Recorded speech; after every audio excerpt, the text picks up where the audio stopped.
How do you stop comparing yourself to others? People compare themselves all the time. In fact, it's a part of life. Without being able to compare, we can't know and experience what is contrast. Equally, without being able to compare, we can't evolve, develop, grow, innovate, or create. So trying to stop comparing is impossible because it's part of what we're here to do.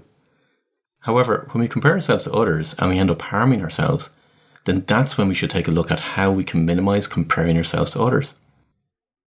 You see, when you compare yourself to others, you can either elevate yourself or you can diminish yourself.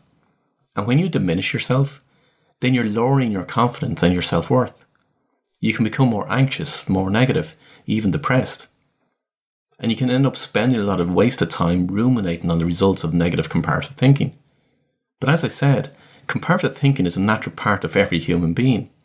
Not only that, but comparative thinking is good when it's used in the right way. Firstly, we can't know and experience something without being able to compare and contrast. Now, what do I mean by that? Well, for you to know and experience what it's like to feel cold, you first of all need to know and experience what it's like to feel warm or to feel hot. In order for you to know and experience what it's like to taste sweetness, you first of all need to know and experience what it's like to taste something bitter. So, comparing ourselves to others is important because it enables us to know and experience fully. If you take a fish, it knows what it's like to feel cold and warm based on the water temperature. But because it stays in water all the time, it doesn't know what it's like to be out of water. Therefore, it can't know and experience it. It knows no different. Until you're able to experience, whether it be sight, taste, smell, or sound, unless you have something to compare it with, you're unable to articulate or make sense of it. So comparing yourself to others is part of who and what you're meant to be.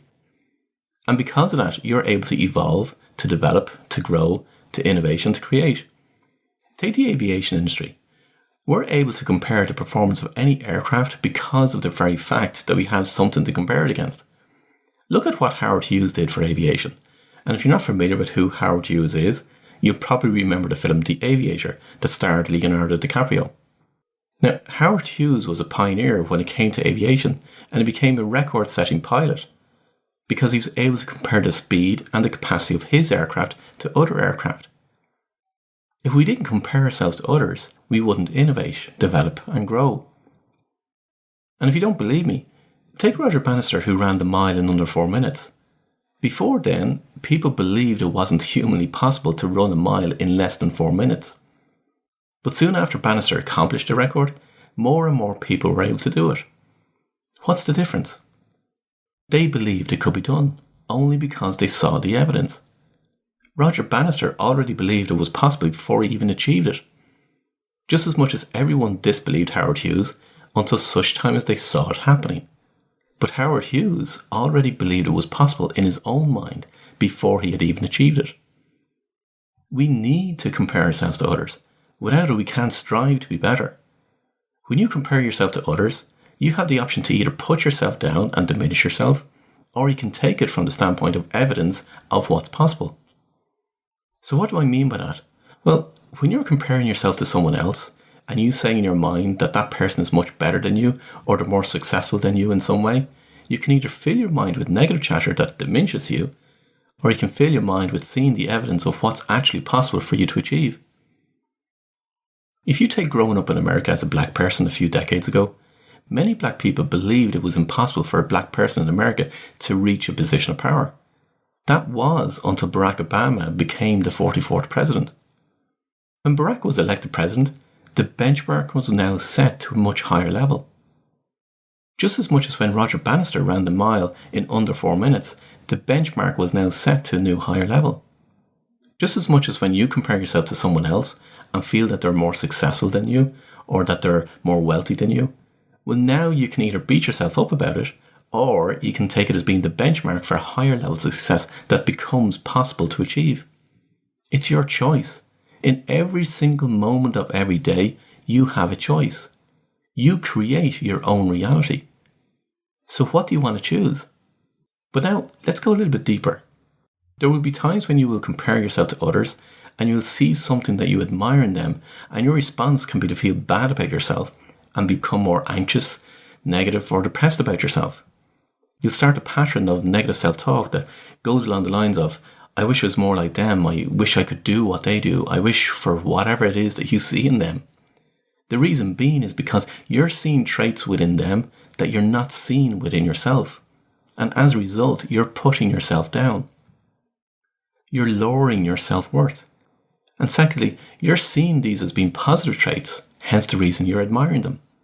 But here's the thing, there are 4,628 traits, and everyone has every single one of those traits. You're seeing the traits that you admire in someone else, and you're not seeing them within yourself. You believe you don't possess them, but you do. So when you see something within someone else that you admire, start to identify what is the trait that you're admiring in that other person. Then start to recognize where you demonstrate that same trait. And initially you'll say that you don't, but that's just your natural reaction. Stick with it and start to look for where you have demonstrated that same trait. And here's something further. Because it's a trait that you admire, you see it as a positive trait. But traits are neither positive or negative. They're just traits. They've both sides, both positive and negative. It's the perception that has been put on those traits that says that they're positive traits. Just the same way as you could be in America, and if a man had more than one wife at the same time, it would be seen as being disgraceful.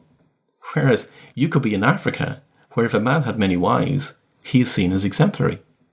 Traits are neither positive or negative. They're just traits. It's the perception of traits that has been biased. And because the perception is biased, you're out of equilibrium. So the negative emotions that you get when you're comparing yourself to others is actually feedback for yourself to recognize that there are traits that you see in other people that you're not recognizing within yourself. When you recognize them within yourself, you become more whole. It's feedback for you to recognize them and to own them in order for you to become more whole, to become the fully integrated self. So then when you begin to recognize and own those traits that you admire in others, as well as view what's actually possible in terms of the benchmark and the level of success that has been achieved by others, you can start to grow more as an individual. So comparing yourself to others is not a bad thing, it's a positive thing, or more accurately, it's both positive and negative. It's the law of duality. But you can choose to either see it and use it as a positive, or you can see and use it as a negative. So don't try and stop comparing yourself to others. Use it to your advantage. Now, if you want to find out more about these traits and how you can begin to own the traits within yourself, come on over to our community. Just head over to paulwilliamdaves.com and you'll find us there. Now, the purpose of this unique community is to bring together business owners that are looking for clarity and direction and focus for their life, and how we can actually support each other, and how you can find your life purpose and learn self-mastery insights so that you can navigate your life journey more easily. So come on over to paulwilliamdaves.com and you'll find our community there. And until the next time, I wish you every success.